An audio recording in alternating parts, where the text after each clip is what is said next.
भजन गायकी में दुनिया में बहुत ही कम समय में मशहूर होने वाली गायिका इशरत जहां। शायद आप नाम सुनकर चौंक गए होंगे, लेकिन वास्तव कुछ अलग है। मुस्लिम समाज से होते हुए भी सुर और ताल पर जिसने अपना प्रभुत्व जताया और मात्र 6 साल की उम्र में भजनों से जिसका लगाव रहा, ऐसी भजन सम्राट जिनके सुरों में ईश्वर वास करता है, ऐसी इशरत जहां से सीटीवी रूबरू हुआ और उनके जीवन पट पर प्रकाश डालने वाला यह यादगार इंटरव्यू हमारे दर्शकों के लिए।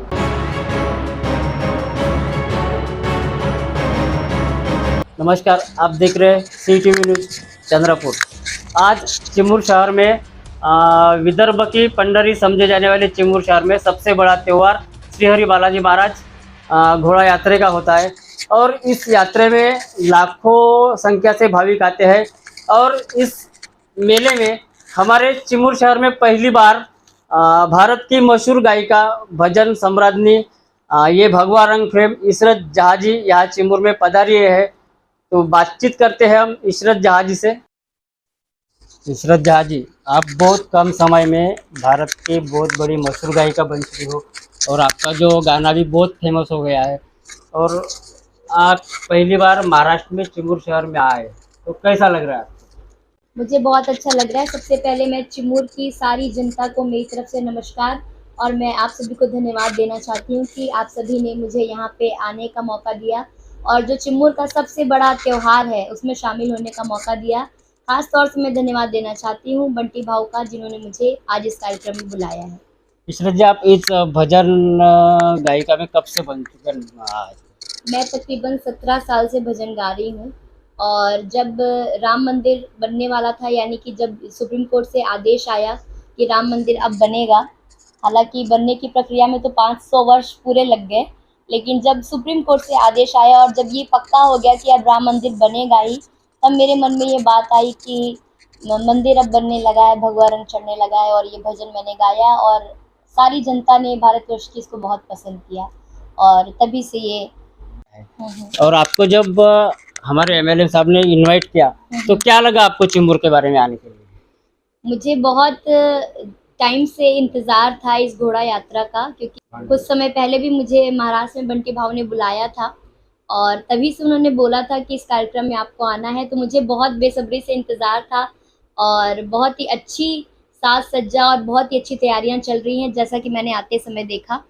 तो बहुत अच्छा लग रहा है और अब देखते हैं आगे कैसा कार्यक्रम होता है। आपको ये भजन गाने का, जो भक्ति संगत गाने का जो लगा हुआ है, कौन सी उम्र में लगा है? मैं जब 6वीं कक्षा में थी तो उसके पहले मुझे भजन के बारे में कुछ भी पता नहीं था। जैसे कि आपको पता है, मैं एक मुस्लिम समाज से आती हूँ, तो मुझे भजन का कोई आइडिया नहीं था।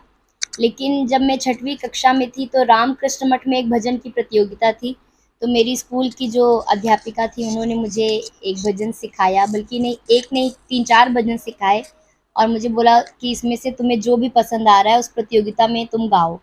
और जब मैंने उसे वहाँ पे गाया तो वहाँ पे तमाम बहुत सारे हिंदू बच्चे थे जो भजन गा रहे थे, लेकिन मैं अकेली एक मुस्लिम बच्ची थी जो मैं भजन गा रही थी और वहाँ पे मुझे प्रथम पुरस्कार मिला और तभी से मेरा ध्यान भजनों की तरफ बढ़ा।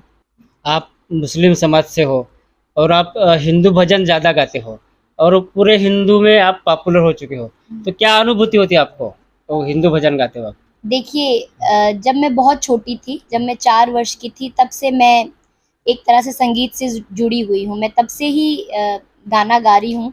लेकिन जब मैंने भजन गाना चालू किया, एक तो संगीत अपने आप में एक ऐसी विद्या है जो आपको ईश्वर से जोड़ती है, लेकिन जब मैंने भजन गाना चालू किया तो भजन एक ऐसा, उसमें एक भाव होता है जो आपको सीधे ईश्वर से जोड़ता है और वो कोई ऐसा नहीं, उसमें कोई आडंबर नहीं है, कुछ आपको कुछ करना नहीं है, सिर्फ आपको महसूस करना होता है दिल से।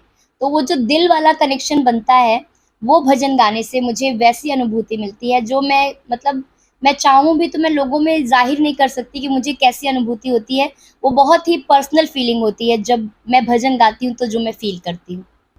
आपने जो भजन गाना शुरू कर दिया है, तो आपके परिवार में कोई अपने पूर्वज गाते थे या किसी से आपने ट्रेनिंग ली भजन की? नहीं, मैंने जैसा कि बताया आपको कि मैं जब 4-5 वर्ष की थी तब मैंने सबसे पहली बार एक स्टेज पे देशभक्ति गीत गाया था। अच्छा। मेरी शुरुआत जो हुई है वो देशभक्ति गाने से हुई है। तो सबसे पहली प्रतियोगिता में मैंने देशभक्ति गीत गाया। उसके बाद 2-4 प्रतियोगिताओं में और गई। उसके बाद फिर मैंने भजन गाया, लेकिन तब तक मेरे पास कोई भी संगीत की शिक्षा नहीं थी। लेकिन उस टाइम पे फिर एक मेरे गुरुजी थे, जहाँ पे मैं प्रयागराज की रहने वाली हूँ, तो वहाँ पे मेरे गुरुजी थे मून वॉशिंगटन जी, उन्होंने मुझे संगीत की शिक्षा दी। फिर धीरे-धीरे मैंने प्रभाकर की डिग्री ली संगीत में, और साथ ही साथ भजन तो मैंने जैसा बताया कि जब मैंने एक स्कूल में गाया था, उसके बाद से ही मेरा भजन में बहुत ध्यान हो गया, और मैंने लोगों को सुना, जो कैसेट आते थे उनसे भजन सुने। फिर मैंने भजनों में जाना शुरू किया धीरे-धीरे। वहाँ पे क्या होता था, जगराते होते थे और मैं वहाँ पे रात-रात भर बैठती थी, सिर्फ़ लोगों को सुनती थी कि लोग कैसे गा रहे हैं, क्या भाव है, क्या कैसे वो गाते हैं। तो मैं वहाँ पे जाती थी और मैं सीखती थी, और कभी मुझे सुबह गाने को मिलता था 6 बजे, कभी 7 बजे। मैं पूरी रात बैठ के लोगों को सुनती थी और मैंने सुन-सुन के सीखा है। तो इस अपने जो इंडिया के जो बहुत सारे भजन सम्राट है, गायक है, तो आपके आइडियल कौन है उसमें से? देखिए, सबसे पहले तो मेरे जो आइडल हैं संगीत में, वो हैं मोहम्मद रफ़ी साहब। उनका जो सबसे पहला भजन मैंने सुना, सुख के सब साथी दुःख में ना कोई, तो ये भजन मुझे बहुत पसंद रहा बहुत समय तक। उसके बाद मैंने लखबीर सिंह लखा जी को सुना, उनके भजन भी मुझे बहुत अच्छे लगते हैं। उनका एक भजन है श्री राम जानकी, जिसका मैंने कवर भी अभी हाल ही में किया है, तो वो भी मुझे बहुत पसंद है। लेकिन जो मुझे ख़ास तौर से भजन सिंगर के रूप में जो पसंद हैं, वो मुझे मास्टर सलीम साहब बहुत पसंद हैं। उनकी गायकी मुझे बहुत अच्छी लगती है, तो मुझे लगता है वो मेरे आदर्श हैं भजन सिंगिंग में। आज हमारे साथ थी भारत की मशहूर प्रसिद्ध भजन गायिका इशरत जहाँ जी, जिन्होंने ये भगवा रंग गाना उनका बहुत फेमस हो गया, और आज हमारे न्यूज़ चैनल के उन्होंने एक खास मुलाकात भी दी। हर कदम खबर की ओर, सी टीवी न्यूज़ चंद्रपुर के लिए बालू सातपुत।